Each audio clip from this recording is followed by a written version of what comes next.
Hello, welcome to Do It Yourself channel.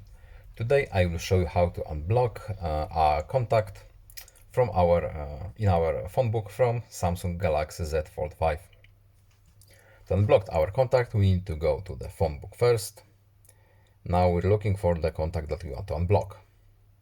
Now this one has a little blue symbol. As you can see, Mr. John is blocked. To unblock a contact, we have to tap this little more menu here, and here we have unblock contact option. So we simply tap it, and as you can see, the blocked symbol disappeared, and Mr. John can now send out us messages and call to us. That's all. I hope this video was helpful to you. Please leave a like and subscribe. Have a nice day and see you in the next video. Goodbye.